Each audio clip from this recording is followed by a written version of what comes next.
നിലവിളിക്കുന്ന രക്തം കാലത്തോട് പറയുന്നത്. പി.എൽ. വിജിലാൽ. പുസ്തകത്തിന്റെ മുഖവുരയിൽ ഒരു കവിത വിളക്കി ചേർത്തിരിക്കുന്നു. അത്താഴം, എ. അയ്യപ്പൻ.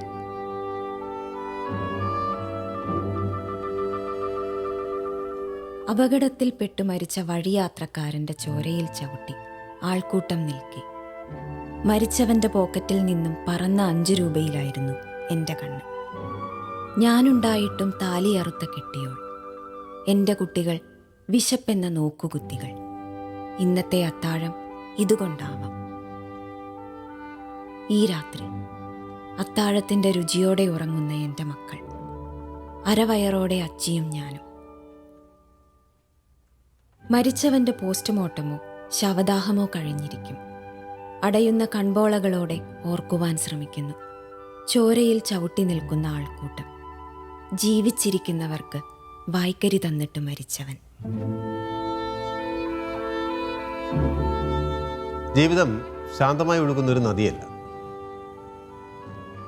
അത് പ്രക്ഷുബ്ധമായ കടൽ പോലെയാണ്. വലിയ അലകളും ചുഴികളും പതകളും ആഴങ്ങളും നിറഞ്ഞ കടൽ.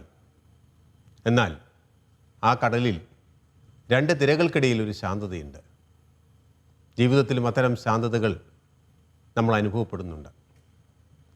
അല്ലാത്തപ്പോഴൊക്കെ ജീവിതം കടലിൽ ഉലയുന്ന ഒരു വഞ്ചി മാത്രമാണ്, പ്രതിസന്ധികളുടെ ഒരു തട്ടകം മാത്രമാണ്. അപ്പോൾ പ്രതിസന്ധികളുടെയും അതിജീവനത്തിൻ്റെയും ഒരു പാഠപുസ്തകമാണ് ജീവിതം എന്ന് നാം മനസ്സിലാക്കേണ്ടിയിരിക്കുന്നു. നമ്മൾ ഇന്നൊരു പുതിയ പുസ്തകം പരിചയപ്പെടുകയാണ്. നിലവിളിക്കുന്ന രക്തം കാലത്തോട് പറയുന്നത്. പി.എൽ. വിജിലാൽ എഴുതിയ ഈ പുസ്തകം ആശ്രയിച്ച് ജീവിക്കുന്നവർക്ക്, ജീവിതത്തിൻ്റെ പ്രതിസന്ധികളിലൂടെ കടന്നു പോകുന്നവർക്ക് ഒരു ആശ്വാസവും ആശ്രയവുമാകുന്ന ഒരു പുസ്തകമാണ്. മുൻനുര. ആത്മരക്തത്തിൽ എഴുതിയ അനുഭവക്കുറിപ്പുകൾ. പി.കെ. അനിൽകുമാർ. ഭൂമിയുടെ പാപബോധത്തിലേക്ക് കൊളുത്തിവച്ച വചനവിളക്കാണ് വിശുദ്ധ ബൈബിൾ. ആർദ്രമായൊരു സ്പർശം എൻ്റെ ചുമലിൽ തട്ടിയപ്പോഴാണ് ഞാൻ പ്രാർത്ഥനയിൽ നിന്നും ഉണർന്നത്. വിധികർത്താക്കളിൽ ഒരാളായ ഫാദർ സെബാസ്റ്റ്യൻ ആയിരുന്നു എൻ്റെ അരികിൽ. ഏതോ അശാന്തമായ ദുഃഖം എന്നെ അലട്ടുന്നുണ്ടെന്ന് ഫാദർ സെബാസ്റ്റ്യന് മനസ്സിലായിരിക്കണം. അദ്ദേഹത്തോട് ഞാൻ എൻ്റെ ദുഃഖങ്ങൾ പങ്കുവച്ചു. എന്നെ സാന്ത്വനിപ്പിച്ചുകൊണ്ട് അദ്ദേഹം എന്നോട് ഇയ്യോബിനെ കുറിച്ച് പറഞ്ഞു. പീഡനകാലത്തിൻ്റെ ദുരന്ത മുനമ്പിലൂടെ കടന്നുപോയ മറ്റൊരാൾ ഭൂമിയിൽ ഇയ്യോബിനെ പോലെയില്ല. പി.എൽ. വിജിലാലിൻ്റെ നിലവിളിക്കുന്ന രക്തം കാലത്തോട് പറയുന്നതെന്ന പുസ്തകം നിരവധി ഇയ്യോബുമാരുടെ ഹൃദയത്തെ ദ്രവീകരിക്കുന്ന അനുഭവ വാങ്മയങ്ങളാണ്. ഒപ്പം വർദ്ധിച്ചു വരുന്ന വാഹനാപകടങ്ങളെക്കുറിച്ചുള്ള ബോധവൽക്കരണത്തിൻ്റെ തിരുവെഴുത്തുകളുമുണ്ട്. ഈ എഴുത്തുകാരൻ തൻ്റെ ജീവിതാനുഭവങ്ങളിൽ നിന്നും പഠിച്ച പാഠങ്ങളെ, തൻ്റെ കണ്ണീരോർമ്മകളെ ഈ പുസ്തകത്തിലൂടെ നമ്മുടെ മുമ്പിൽ അവതരിപ്പിക്കുകയാണ് ചെയ്യുന്നത്. സ്വന്തം ജീവിതത്തിൽ സംഭവിച്ച പാളിച്ചകൾ, വീഴ്ചകൾ, മദ്യാസക്തിയുടെ നിലയില്ലാ കയത്തിൽ മുങ്ങിപ്പോയ ഒരു മനുഷ്യൻ്റെ വേദനകൾ, അയാളുടെ ആ ജീവിതം മൂലം കഷ്ടപ്പെടേണ്ടി വന്ന ഭാര്യ, അമ്മ, മറ്റ് കുടുംബ അംഗങ്ങൾ, സ്വന്തം വീട് പോലും വിറ്റുതുലച്ച് മദ്യപിച്ച ഒരു മനുഷ്യൻ, ഒടുവിൽ ആരുടെയൊക്കെയോ പ്രാർത്ഥനയുടെ ഫലമായി ജീവിതത്തിൻ്റെ നന്മയിലേക്ക് തിരിച്ചു വരികയാണ്. മദ്യാസക്തി അദ്ദേഹം പൂർണ്ണമായി ഉപേക്ഷിക്കുകയാണ്. മദ്യാസക്തിയുടെ കാലഘട്ടത്തിൽ അദ്ദേഹം വലിയൊരു അപകടത്തിൽ നിന്ന് രക്ഷപ്പെടുന്നതായിട്ട് നാം ഈ പുസ്തകത്തിൽ വായിക്കുന്നുണ്ട്. മദ്യത്തിൽ നിന്ന് മോചനം നേടിയതിന് ശേഷം ഈ മനുഷ്യൻ തൻ്റെ നിയോഗത്തെക്കുറിച്ച് ചിന്തിക്കുന്നു. എല്ലാ മനുഷ്യരുടെയും ജീവിതത്തിൽ ചില നിയോഗങ്ങളുണ്ട്. തൻ്റെ കടമ താൻ അനുഭവിച്ച ദുരന്തത്തിലേക്ക് ഇനി ഒരാളെ വിടരുത് എന്നുള്ള തീരുമാനമാണ്. അങ്ങനെ ആ മനുഷ്യൻ ജീവിതത്തെ തിരുത്താൻ ആരംഭിക്കുന്നു എന്ന് മാത്രമല്ല, മദ്യാസക്തിയിൽ മുങ്ങിപ്പോയ മനുഷ്യർ, വാഹനാപകടങ്ങളിൽ പൊലിഞ്ഞു പോകുന്ന ജീവനുകൾ, അവരെയൊക്കെ ഓർത്തിട്ട് ഇനിയും ഒരാൾക്ക് അങ്ങനെ സംഭവിക്കരുത്, ഒരു ഭാര്യയുടെയും ഒരു അമ്മയുടെയും കണ്ണുനീർ ഈ ഭൂമുഖത്ത് വീഴരുത് എന്ന ആഗ്രഹത്തോടുകൂടി, ജാഗ്രതയോടുകൂടി ഇതിനെതിരെ ബോധവൽക്കരണ പരിപാടികളുമായി രംഗത്ത് വരികയാണ്. ലഹരിയുടെ വിഷസമുദ്രത്തിൽ നിലയില്ലാതെ മുങ്ങിയ നാളുകളായിരുന്നു അക്കാലം. അപ്പോഴേക്കും ഞാൻ ബൈബിളിലെ മുടിയനായ പുത്രനെ പോലെ വെറുക്കപ്പെട്ടവനും നിന്ദിതനുമായി തീർന്നിരുന്നു. ഒരുവനെ ഈ സമൂഹത്തിൽ ഏറ്റവും പരിഹാസ്യനാക്കി തീർക്കുന്നത് മദ്യമാണ്. ഒരാളുടെ വ്യക്തിത്വത്തെ ഏറ്റവും കൂടുതൽ വികൃതമാക്കുന്നതും മദ്യമാണ്. എന്തായാലും സ്വന്തം കണ്ണീരിൽ ചാലിച്ചെഴുതിയിരിക്കുന്ന അനുഭവക്കുറിപ്പുകൾ, ആ അനുഭവക്കുറിപ്പുകളുടെ ഈ പുസ്തകം നിങ്ങളുടെ മുമ്പിൽ ഞാൻ സവിനയം സമർപ്പിക്കുകയാണ്. ഈ പുസ്തകത്തിന് അവതാരിക എഴുതിയിരിക്കുന്ന പി കെ അനിൽകുമാർ ഇങ്ങനെ പറയുന്നു: മനുഷ്യൻ്റെ പാപബോധത്തിലേക്ക് തുറന്നു വച്ചിരിക്കുന്ന വിളക്കുകളാണ്, അല്ലെങ്കിൽ മനുഷ്യൻ്റെ പാപബോധത്തിലേക്ക് തുറന്നു വച്ചിരിക്കുന്ന വചനവിളക്കുകളാണ് ബൈബിള്. അത് എത്രത്തോളം ശരിയാണ്. സ്വന്തം പാപം തിരിച്ചറിയുകയും പശ്ചാത്തപിക്കുകയും ആ പാപബോധത്തിൽ നിന്ന് തിരിച്ചു വരികയും ചെയ്യുന്ന ഒരു മനുഷ്യൻ്റെ അനുഭവക്കുറിപ്പുകൾ എത്ര മനോഹരമാണ്. അതെത്ര പേർക്ക് ആ വായനാനുഭവം, അദ്ദേഹത്തിൻ്റെ അനുഭവങ്ങൾ വായിക്കുമ്പോൾ എത്ര പേർക്കാണ് ആശ്വാസം കിട്ടുന്നത്? എത്ര പേരാണ് മദ്യത്തിൻ്റെയും ലഹരിയുടെയും മേഖലകളിൽ നിന്ന് പിന്മാറുന്നത്? എത്ര മാതാപിതാക്കൾക്കാണ് മാനസികമായി ഉല്ലാസം ലഭിക്കുന്നത്? നമ്മളൊന്ന് ആലോചിച്ച് നോക്കൂ. കഴിയുമെങ്കിൽ ഈ പുസ്തകം നിങ്ങളൊന്ന് വായിക്കണം. നിങ്ങളുടെ മക്കളെ കൊണ്ട് വായിപ്പിക്കണം. വായിക്കുന്നവർ മറ്റുള്ളവർക്ക് പറഞ്ഞു കൊടുക്കണം. മദ്യത്തിൻ്റെയും മറ്റു ലഹരികളുടെയും വാഹനാപകടങ്ങളുടെയും എല്ലാം ദുരന്തങ്ങളും അതുപേറി ജീവിക്കുന്നവരുടെ ദുരവസ്ഥയും. നിലവിളിക്കുന്ന രക്തം കാലത്തോട് പറയുന്നത്, നിലവിളിക്കുന്ന രക്തം നാം ബൈബിളിലെ സങ്കീർത്തന പുസ്തകത്തിൽ കാണുന്നൊരു വാക്കാണ്. രക്തം നിലവിളിക്കുക. അത് ഉറ്റവരുടേതാകുമ്പോൾ, താൻ ഏറെ സ്നേഹിക്കുന്നവരുടേതാകുമ്പോൾ ആ നിലവിളിക്ക് ആക്കം കൂടും, ആ വേദനയ്ക്ക് ആഴം കൂടും. അങ്ങനെ തന്നെ ജീവിതത്തിലൂടെ കടന്നു പോകുമ്പോൾ ചില ഓർമ്മകൾ അദ്ദേഹത്തിൻ്റെ മനസ്സിലേക്ക് വരികയാണ്. ജീവിതകാലത്ത് അദ്ദേഹം അടുത്തറിഞ്ഞവരും സ്നേഹിച്ചവരുമായ ആളുകൾ, അകാലത്തിൽ അദ്ദേഹത്തെ വിട്ടുപിരിഞ്ഞു പോയവർ, അങ്ങനെയുള്ള ചിലവരുടെ അനുഭവങ്ങൾ ചിലത് മാത്രമേ ഞാനിവിടെ നിങ്ങളുടെ മുമ്പിൽ പറയുന്നുള്ളൂ. ഇദ്ദേഹത്തിൻ്റെ സ്കൂൾ പഠന കാലഘട്ടത്തിൽ ഏറ്റവും അടുത്ത ഒരു സുഹൃത്ത് ഇദ്ദേഹത്തിനുണ്ടായിരുന്നു. അദ്ദേഹത്തിൻ്റെ പേര് വിനിലാൽ എന്നായിരുന്നു. രണ്ടുപേരും രണ്ട് സ്കൂളുകളിലാണ് പഠിക്കുന്നത്. എങ്കിൽ പോലും അവർ ആത്മമിത്രങ്ങളായിരുന്നു. അവർ ഒരുമിച്ചുണ്ട്, ഒരുമിച്ച് ഉറങ്ങി, ഒരുമിച്ച് നടന്നു, ഒരുമിച്ച് കിടന്നു. അങ്ങനെ ആത്മബന്ധത്തിൻ്റെ ആഴങ്ങളിലേക്ക് പോയ രണ്ട് സുഹൃത്തുക്കൾ. വിനിലാലിനെ സംബന്ധിച്ചിടത്തോളം അദ്ദേഹം നല്ല ഒരു കായിക താരമായിരുന്നു. കാറ്റിൻ്റെ വേഗത്തെ കാലുകളിൽ ആവാഹിച്ചുകൊണ്ട് എതിർ ഗോൾ പോസ്റ്റിലേക്ക് പന്തുമായി ചീറിപ്പായുന്ന ഒരു മനുഷ്യൻ, ഷട്ടിൽ കോർട്ടിനെ അടക്കി വാഴുന്ന ഒരു കളിക്കാരൻ, പേസും സ്പിന്നും നോക്കാതെ ഏത് ബൗളറെയും ബൗണ്ടറി കടത്തുന്ന ഒരു ബാറ്റ്സ്മാൻ. ഒരിക്കൽ സെൻറ്റ് അലോഷ്യസ് ഹയർ സെക്കൻഡറി സ്കൂളിൽ വെച്ച് നടന്ന ക്രിക്കറ്റ് മത്സരത്തിനിടയിൽ വിനിലാൽ 102 റൺസാണ് സ്കോർ ചെയ്തത്. ഫീൽഡിങ്ങിനിറങ്ങുന്ന അവസരത്തിൽ എതിരാളിയുടെ ബോൾ പിടിക്കുന്നതിനിടയിൽ ഓടയിൽ വീണ് മാരകമായി പരിക്കേറ്റു. കൈകാലുകൾ ഒടിഞ്ഞു. നിരവധിയായ ഒടിവുകളുമായി ആ മനുഷ്യൻ ദുഃഖിതനായി തലകുനിച്ച് മടങ്ങി. വിധി അദ്ദേഹത്തോട് കാട്ടിയ മഞ്ഞക്കാർഡായിരുന്നു അത്. എന്നാൽ സഹോദരങ്ങളുടെയും മാതാപിതാക്കളുടെയും എല്ലാം പിൻബലത്തോടുകൂടി, അവരുടെ സഹായത്തോടുകൂടി, സഹകരണത്തോടുകൂടി, പ്രാർത്ഥനയോടുകൂടി വിനിലാൽ വീണ്ടും തിരിച്ചു വരികയാണ്. അങ്ങനെ ഇരിക്കെ ഒരു മണ്ഡലകാലത്തിൻ്റെ തലേന്ന്, മണ്ഡലകാലത്തിൻ്റെ ഒരുക്കങ്ങളുമായി ബന്ധപ്പെട്ട് അദ്ദേഹം നിൽക്കുമ്പോൾ അദ്ദേഹത്തിൻ്റെ ജ്യേഷ്ഠൻ അദ്ദേഹത്തെ വിളിച്ച് പറയുകയാണ്, ജ്യേഷ്ഠത്തിക്ക് അല്പം മുല്ലപ്പൂ വേണം. ജ്യേഷ്ഠനെ നന്നായിട്ട് അനുസരിക്കുന്ന ഈ അനുജൻ തൻ്റെ കയ്യിലിരുന്ന ബൈക്കുമെടുത്ത് മുല്ലപ്പൂ വാങ്ങിക്കാൻ പോയി. പിന്നെ കേൾക്കുന്നത് വിനിലാൽ അപകടത്തിൽപ്പെട്ടു എന്നാണ്. കൊല്ലം ആൽത്തറമൂട് ജംഗ്ഷനിൽ ബൈക്ക് ആക്സിഡൻറ്റിൽപ്പെട്ട് തല തകർന്ന് കിടക്കുന്ന ഒരു സുഹൃത്ത്. ഇന്നും നൊമ്പരമുണർത്തുന്ന ആ കാഴ്ച വിജിലാലിൻ്റെ മനസ്സിൽ നിന്ന്, ഓർമ്മയിൽ നിന്ന് മാഞ്ഞു പോകുന്നില്ല എന്നുള്ളതാണ് സത്യം. മറ്റൊരു ഹൃദയഭേദകമായ ഒരു സംഭവം ഈ പുസ്തകത്തിൽ വിജിലാൽ രേഖപ്പെടുത്തുന്നുണ്ട്. താൻ ജ്യേഷ്ഠ സഹോദരനെ പോലെ സ്നേഹിച്ചിരുന്ന ഒരു മനുഷ്യൻ, പേര് വിനോദ്, അധ്യാപകരായ മാതാപിതാക്കളുടെ മകനാണ്. സന്തോഷത്തോടെ കഴിഞ്ഞിരുന്നൊരു കുടുംബം.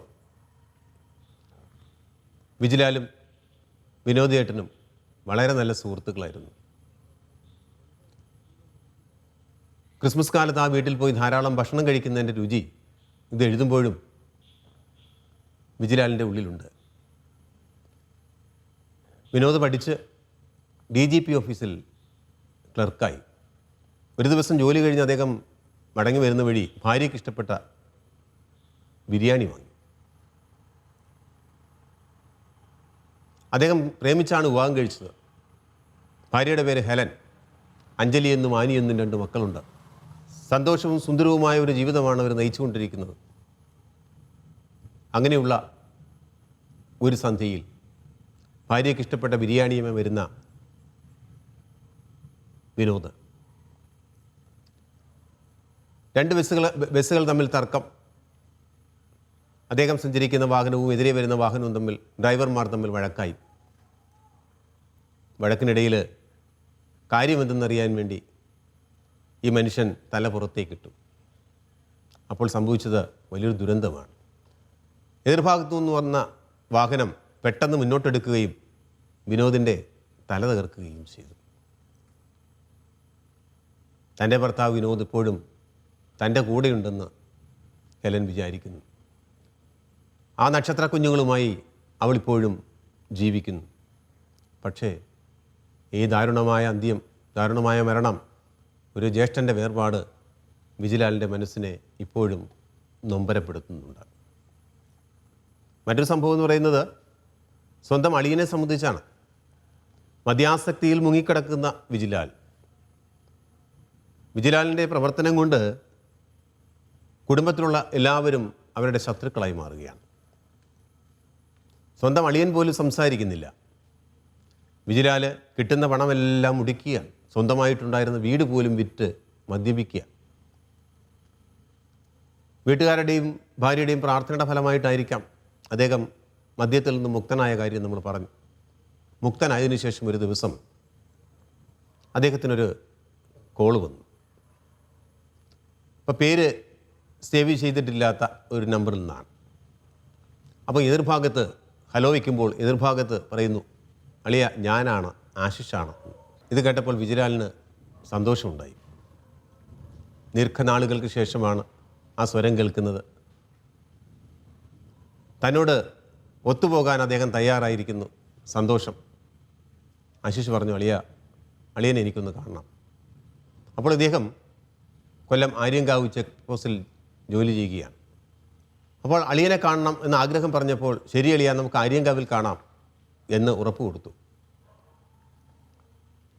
അങ്ങനെ ആശിഷും ഒരു സുഹൃത്തും ആര്യങ്കാവിലേക്ക് വന്നു. പക്ഷേ വിജിലാലിനെ കാണുന്നില്ല. കാരണം അദ്ദേഹം ഡ്യൂട്ടി കഴിഞ്ഞ് പോയിരുന്നു. അവർ തിരിച്ചുപോയി. പിന്നെ അറിയുന്നത് ആശിഷ് ഒരു അപകടത്തിൽപ്പെട്ടു എന്നാണ്. കൂട്ടുകാരനുമായി ബൈക്കിൽ പോകുമ്പോൾ ഒരു ചരൽക്കൂനയിലേക്ക് ഇടിച്ചു കയറി മാരകമായി പരിക്കേറ്റു. നൽകാവുന്ന ചികിത്സയെല്ലാം നൽകിയിട്ടും ആശിഷിനെ രക്ഷിക്കാനായില്ല. അവസാനത്തെ ഫോൺ വിളി എന്ന ഭാഗത്ത് ആശിഷിൻ്റെ ദാരുണമായ മരണവും അത് തന്നിലുണ്ടാക്കിയ ആഘാതവുമാണ് വിജിലാൽ പറയുന്നത്. ഇങ്ങനെ നിരവധിയായ അനുഭവങ്ങളുണ്ട്. ഈ അനുഭവങ്ങളിൽ നിന്നെല്ലാം നാം എന്താണ് മനസ്സിലാക്കേണ്ടത്? വേഗത്തിൻ്റെ ലോകത്ത് ജീവിക്കുന്നവരാണ് നമ്മൾ. കാലം മാറിയപ്പോൾ വേഗം കൂടി. ശാസ്ത്ര സാങ്കേതിക പുരോഗതികൾ, അതുണ്ടാക്കിയ പുത്തൻ വസ്തുക്കൾ, പുത്തൻ ബൈക്കുകൾ, പുത്തൻ കാറുകൾ, പുത്തൻ മൊബൈലുകൾ, വേഗത്തിൻ്റെ രാജാക്കന്മാരാകാൻ പ്രേരിപ്പിക്കുന്ന, സുഖഭോഗികളാകാൻ പ്രേരിപ്പിക്കുന്ന വസ്തുക്കളാണ് ശാസ്ത്രം നമുക്ക് നൽകിയത്. അത് രക്ഷയ്ക്കാണോ ശിക്ഷയ്ക്കാണോ എന്ന് ചോദിച്ചാൽ നമ്മുടെ യുവാക്കളിൽ പലരും അത് ശിക്ഷയ്ക്കായിട്ടാണ് ഉപയോഗിക്കുന്നത്. അതിവേഗത്തിൽ ബൈക്കിൽ പായുമ്പോൾ ജാഗ്രത നഷ്ടപ്പെടും. അടുത്ത നിമിഷം എന്ത് സംഭവിക്കും എന്നോർക്കാതെയാണ് ഈ ചെറുപ്പക്കാർ റോഡിലൂടെ ഇങ്ങനെ കുതിച്ചു പായുന്നത്. റോഡ് ചെറുതാവും. റോഡിൻ്റെ പരിമിതി മനസ്സിലാക്കിക്കൊണ്ട് വാഹനം ഓടിക്കാൻ നമ്മളാണ് ശ്രമിക്കേണ്ടത്. അല്ലാതെ റോഡിനെ പഴി പറഞ്ഞിട്ടൊരു കാര്യമില്ല. സർക്കാർ ധാരാളം പദ്ധതികൾ നടപ്പിലാക്കുന്നുണ്ട് റോഡ് സേഫ്റ്റിക്ക് വേണ്ടിയിട്ട്, ലഹരി വിരുദ്ധ പരിപാടികൾക്ക് വേണ്ടിയിട്ട്. പക്ഷേ അങ്ങനെയുള്ള പരിപാടികളിലൂടെ മാത്രം നിയമം പാലിക്കേണ്ടവരാണോ നമ്മൾ? ഒരിക്കലുമല്ല. നമ്മുടെ ഉള്ളിൽ നിന്ന് വരണം നിയമത്തെ പാലിക്കാനുള്ള. ഇത് തനിക്ക് വേണ്ടി, തൻ്റെ രക്ഷയ്ക്ക് വേണ്ടിയും തന്നെപ്പോലുള്ളവരുടെ രക്ഷയ്ക്ക് വേണ്ടിയും ഉണ്ടാക്കിയിരിക്കുന്ന നിയമങ്ങളാണ്. ഹെൽമെറ്റ് വെക്കണമെന്ന് പറയുന്നത് ഓരോ വ്യക്തിയുടെയും സുരക്ഷയ്ക്ക് വേണ്ടിയാണ്. സീറ്റ് ബെൽറ്റ് ധരിക്കണമെന്ന് പറയുന്നത് ഓരോ വ്യക്തിയുടെയും സുരക്ഷയ്ക്ക് വേണ്ടിയാണ്, അല്ലാതെ ഗവൺമെൻറ്റിന് വേണ്ടിയല്ല. ഗവൺമെൻറ് ജാഗ്രതാപൂർവമായ പ്രവർത്തനങ്ങൾ ഏർപ്പെടുന്നുണ്ട്. പക്ഷേ അത് പാലിക്കാൻ നമുക്കാവുന്നില്ല. കാരണം മദ്യം പോലുള്ള ലഹരി വസ്തുക്കൾ ഉപയോഗിച്ചു കഴിഞ്ഞാൽ നമ്മളെ നിയന്ത്രണം നഷ്ടപ്പെടുകയും സ്വബോധം നഷ്ടപ്പെടുകയും നമ്മളല്ലാതായി മാറുകയും ചെയ്യുന്നു. അപ്പോഴാണ് നമ്മൾ യന്ത്രങ്ങളെ പോലെ കുതിച്ചു പായുന്നത്. നാളെ എന്ത് സംഭവിക്കും? അടുത്ത നിമിഷം എന്താണ്? എനിക്കെന്തെങ്കിലും സംഭവിച്ചാൽ വീട്ടുകാരുടെ അവസ്ഥ എന്താണ്? എന്നെ വീട്ടിൽ കാത്തിരിക്കുന്ന ആരെങ്കിലും ഉണ്ടോ? ഇങ്ങനെയൊന്നും ഇന്നത്തെ യുവതലമുറ ചിന്തിക്കാറില്ല. അവർക്ക് കുതിച്ചു പായണം എന്ന ഒരു ലക്ഷ്യം മാത്രമേ ഉള്ളൂ. അവർക്ക് ആസ്വദിക്കണം എന്നൊരു ആഗ്രഹം മാത്രമേ ഉള്ളൂ. അപകടമരണങ്ങളുടെ എണ്ണം ഓരോ ദിവസവും കൂടുകയാണ്. ലഹരിയുടെ ഉപയോഗം മൂലമുള്ള കൊലപാതകങ്ങൾ ഓരോ വർഷം കൂടുകയാണ്. മലയാളത്തിൽ സന്തോഷ് ഏച്ചിക്കാനം എഴുതിയൊരു കഥയുണ്ട്. കൊമാല എന്നാണ് അതിൻ്റെ പേര്. മെക്സിക്കൻ എഴുത്തുകാരനായ ഹുവാൻ റൂൾഫോ എഴുതിയ പെട്രോ പരാമോ എന്ന് പറയുന്ന നോവലിലെ കഥ നടക്കുന്ന സ്ഥലമാണ് കൊമാല. ഈ നോവലിലെ എല്ലാ കഥാപാത്രങ്ങളും പരേതാത്മാക്കളാണ്. കഥ നടക്കുന്ന സ്ഥലമാണ് കൊമാല. ഞാൻ പറഞ്ഞു പെട്രോ പരാമോ എന്ന് പറയുന്ന നോവലിൽ എല്ലാ കഥാപാത്രങ്ങളും മരിച്ചവരാണെന്ന്. നമ്മുടെ നാട്ടിലെ മരണസംഖ്യ ഇങ്ങനെ പോയാൽ നമ്മുടെ നാടും ഒരു കൊമാലയാകും. കൊമാല എന്ന് പറയുന്ന കഥയിലെ വിശ്വൻ ബാങ്കുകാർ തൻ്റെ വീട് ജപ്തി ചെയ്യുന്നതിന് മുമ്പ് ആത്മഹത്യ ചെയ്യണമെന്ന് തീരുമാനിക്കുന്നു. എന്നാൽ അല്പം കൂടി വൈകിക്കോട്ടെ, ആത്മഹത്യയ്ക്ക് മുമ്പുള്ള ദിവസങ്ങളൊന്നും ചുറ്റിക്കറങ്ങാമെന്ന് അദ്ദേഹം തീരുമാനിക്കുന്നു. പലയിടങ്ങളിൽ അദ്ദേഹം കയറുന്നു, പല കാഴ്ചകളും കാണുന്നു. TV ചാനലിൽ അവതാരകനും അതിഥികളും സ്റ്റുഡിയോയിലിരുന്നു കൊണ്ട് വിശ്വൻ്റെ ജീവിതത്തെ കീറിമുറിക്കുകയാണ്. ഒരു കബന്ധത്തെ കീറിമുറിക്കുന്നത് പോലെ മരിച്ച ഒരു ശരീരത്തെ പോസ്റ്റ്മോർട്ടം ചെയ്യുന്നത് പോലെ. വിശ്വനൊടുവിൽ ചിന്തിക്കുന്നുണ്ട്, ഞാൻ എന്തിനാ ആത്മഹത്യ ചെയ്യണം? തൻ്റെ വീട്ടിൽ താനും കുടുംബവും ആത്മഹത്യ ചെയ്യാൻ പോകുന്നു എന്ന ബോർഡ് എടുത്തു മാറ്റണമെന്ന ഉദ്ദേശത്തോടുകൂടി അദ്ദേഹം വീട്ടിലേക്ക് തിരിച്ചു പോകുന്നത്. ഇവിടെ രണ്ട് കാര്യങ്ങൾ ശ്രദ്ധിക്കണം. നമ്മുടെ നാട്ടിലെ അപകട മരണങ്ങളും അതുപോലുള്ള മരണങ്ങളും വർദ്ധിച്ച് കേരളവും ഒരു കൊമാലയായി തീർന്നേക്കാം എന്നുള്ളൊരു ആശങ്ക ആ എഴുത്തുകാരനവിടെ പങ്കുവയ്ക്കുന്നുണ്ട്. അപ്പോൾ നമ്മൾ, പ്രത്യേകിച്ച് യുവതലമുറ, വാഹനം ഓടിക്കുമ്പോഴും ജീവിതത്തിൻ്റെ എല്ലാ മേഖലകളിലും നിയമങ്ങൾ പാലിക്കാൻ ബാധ്യതയുള്ളവരാണ്. നിയമങ്ങൾ പാലിച്ചാൽ സുരക്ഷിതമായി നമുക്ക് യാത്ര ചെയ്യാം. നമ്മളോടൊപ്പം യാത്ര ചെയ്യുന്നവർക്ക് സുരക്ഷിതരായി മുന്നോട്ട് പോകാം. നമ്മളെ കാത്തിരിക്കുന്ന അമ്മമാരുടെയും സഹോദരിമാരുടെയും ഭാര്യമാരുടെയും ഒക്കെ കണ്ണീരൊപ്പാം. നമ്മുടെ മക്കളെ അനാഥരാക്കാതിരിക്കാം. അതിനുള്ള ശ്രമങ്ങളാണ് നമ്മുടെ ഭാഗത്ത് വരേണ്ടത്. കൈരളിയുടെ സർഗാകാശത്തിൽ പ്രതിഭയുടെ നക്ഷത്രവിളക്കുകൾ കൊളുത്തിയ പലരെയും മൃതിയുടെ ഇരുട്ടിലേക്ക് വാഹനാപകടങ്ങൾ അപഹരിച്ചു കൊണ്ടുപോയിട്ടുണ്ട്. ചിലരെ ജീവച്ഛവങ്ങളുമാക്കിയിട്ടുണ്ട്. ഒരു മനുഷ്യൻ മരിച്ചാൽ അവൻ്റെ തിന്മകളെല്ലാം തീജ്വാലകളിൽ എരിഞ്ഞടങ്ങുമെന്ന് വില്യം ഷേക്സ്പിയർ പറഞ്ഞിട്ടുണ്ട്. എന്നാൽ ഈ അതുല്യ സർഗവിസ്മയങ്ങളുടെ ചിതയിൽ എരിഞ്ഞടങ്ങിയത് മലയാളിയുടെ ഹൃദയവും കൂടിയായിരുന്നു. അപകടമരണങ്ങൾ പൊലിഞ്ഞുപോയ രണ്ട് വ്യക്തിത്വങ്ങളുണ്ട്. നമ്മുടെ ഹൃദയമുറ്റത്ത് മഞ്ഞൾ പ്രസാദവും നെറ്റിയിൽ ചാർത്തി വന്ന മോനിഷ എന്ന് പറയുന്നൊരു നടി. 1986 അദ്ദേഹം 1986 നഖക്ഷതങ്ങൾ എന്ന സിനിമയിലൂടെ ഗൗരി എന്ന കഥാപാത്രമായി നമ്മുടെ മുമ്പിൽ വന്ന് ദേശീയ അവാർഡ് വാങ്ങിച്ച നടി. പ്രണയത്തിൻ്റെ ഋതുഭേദങ്ങൾ അഭ്രപാളിയിൽ ചാലിച്ചുകൊണ്ട് നമ്മളെ ഇക്കിളിപ്പെടുത്തിയ നടി. 1992 ഡിസംബർ 5-ാം തീയതി ചേർത്തലയിൽ വെച്ചുണ്ടായ ഒരു ദുരന്തത്തിൽ, ഒരു വാഹനാപകടത്തിൽ അവർ മരിക്കുകയാണ് ചെയ്തത്. ശാലീനതയുടെയും കേരളീയ സൗന്ദര്യത്തിൻ്റെയും അഭിനയത്തുകയുള്ള ആ നടി നമുക്ക് നഷ്ടപ്പെടുന്നൊരു വാഹനാപകടത്തിലാണ്. ലോകത്തിലെ തന്നെ അറിയപ്പെടുന്ന കഥകളിപ്പാട്ടുകാരനായ കലാമണ്ഡലം ഹൈദരലി 2006 ജനുവരി മാസം 5-ാം തീയതി മുള്ളൂർക്കരയിൽ വെച്ച്, അതായത് തൃശ്ശൂർ ജില്ലയിലെ മുള്ളൂർക്കരയിൽ വെച്ചുണ്ടായ വാഹനാപകടത്തിൽ മരണപ്പെട്ടു. ഇങ്ങനെ പ്രതിഭാധനരായ മനുഷ്യർ എത്ര പേരുണ്ട്? മരിച്ചവൻ്റെ തിന്മകളെയെല്ലാം തീജ്വാലകൾ എടുത്തു കളയുമെന്ന് ഷേക്സ്പിയർ പറഞ്ഞിട്ടുണ്ട്. പക്ഷെ അവൻ്റെ നന്മകൾ എല്ലാ കാലത്തും ജീവിക്കും. ഈ പുസ്തകം നമ്മോട് പറയുന്നു അതുതന്നെയാണ്. നിങ്ങളുടെ നന്മകൾ, നിങ്ങളുടെ ജീവിതം അത് മറ്റുള്ളവർക്കും കൂടി മാതൃകയാകണം, മറ്റുള്ളവർക്കും കൂടി ഉപകാരപ്രദമാകണം. വിജിലാൽ ചെയ്യുന്നത് പോലെ മദ്യാസക്തിക്കെതിരെ, അതുപോലെ വാഹനാപകടങ്ങൾക്കെതിരെ, ലഹരിക്കെതിരെ പോരാടുവാൻ നമുക്കും കഴിയണം. നമ്മുടെ പ്രവർത്തനങ്ങളിലൂടെ ആയിരിക്കണം സമൂഹത്തിന് സുസ്ഥിതി ഉണ്ടാകേണ്ടത്. മോശം പ്രവണതകളുള്ള ഒരു സമൂഹത്തിൽ ജീവിക്കുക നല്ലതല്ല. അവിടെ ശാന്തി ഉണ്ടാകില്ല, സമാധാനം ഉണ്ടാകില്ല. ഈ വിജിലാൽ തന്നെ വിശദ്രാവകം തുറക്കുന്ന വാതിൽ എന്ന് പറഞ്ഞൊരു പുസ്തകം എഴുതിയിട്ടുണ്ട്. ലഹരി വിരുദ്ധതയുടെ ബോധോദയത്തിലേക്ക് കണ്ണുതുറപ്പിക്കുന്നൊരു പുസ്തകമാണ്. എന്നാൽ ഈ പുസ്തകം രക്തം പുരണ്ട കണ്ണീർ ഓർമ്മകളുടെ പുസ്തകമാണ്. നിള പബ്ലിക്കേഷൻ്റെ ഈ പുസ്തകം ഞാൻ നിങ്ങളുടെ മുമ്പിൽ അവതരിപ്പിക്കുകയാണ്. ഈ ഒരു ചെറിയ പുസ്തകം ആണെങ്കിലും വലിയ കാര്യങ്ങളാണ് പുസ്തകത്തിൽ നമുക്ക് മനസ്സിലാക്കാനുള്ളത്. നമ്മുടെ കുഞ്ഞുങ്ങളെ മുന്നോട്ട് നയിക്കാനും നമ്മുടെ ഭവനങ്ങളെ സ്വർഗീയാനുഭവം ഉള്ളതാക്കി മാറ്റുവാനും കഴിയുന്ന വിധത്തിൽ ഉള്ള ഒരു അവയർനെസ്സിലേക്ക് നമ്മളെ നയിക്കുവാൻ ഈ പുസ്തകത്തിന് സാധിക്കും. വായന കൊണ്ട് നശിച്ചവരാരും തന്നെയില്ല. വായന കൊണ്ട് നേടിയവർ മാത്രമാണ് നമ്മുടെ ലോകത്തുള്ളത്. വായന മനസ്സിൻ്റെ സംസ്കാരമാണ്. നന്ദി, നമസ്കാരം. ചൊവ്വയിലേക്ക് മംഗൾയാൻ വിക്ഷേപിക്കാൻ മുൻതൂക്കം നൽകുന്ന ശാസ്ത്രം, ജനതയെ അകാല മരണങ്ങളിലേക്ക് തള്ളിവിടുന്ന വാഹനാപകടങ്ങൾക്കെതിരെ എന്ത് രക്ഷാകവചമാണ് ഒരുക്കുന്നത്? പ്രകാശവർഷങ്ങൾക്കപ്പുറമുള്ള ചൊവ്വയിലേക്ക് അയക്കുന്ന പേടകത്തെ ഇങ്ങ് ഭൂമിയിലിരുന്ന് റഡാർ സംവിധാനത്തിലെ റിമോട്ട് ഉപയോഗിച്ച് നിയന്ത്രിക്കാമെങ്കിൽ റോഡിലൂടെ സഞ്ചരിക്കുന്ന വാഹനങ്ങളെ അപകടങ്ങളിൽ നിന്നും രക്ഷിക്കുവാനുള്ള സാങ്കേതിക വിദ്യ വികസിപ്പിക്കാൻ നമ്മുടെ ശാസ്ത്രത്തിന് കഴിയുകയില്ലേ?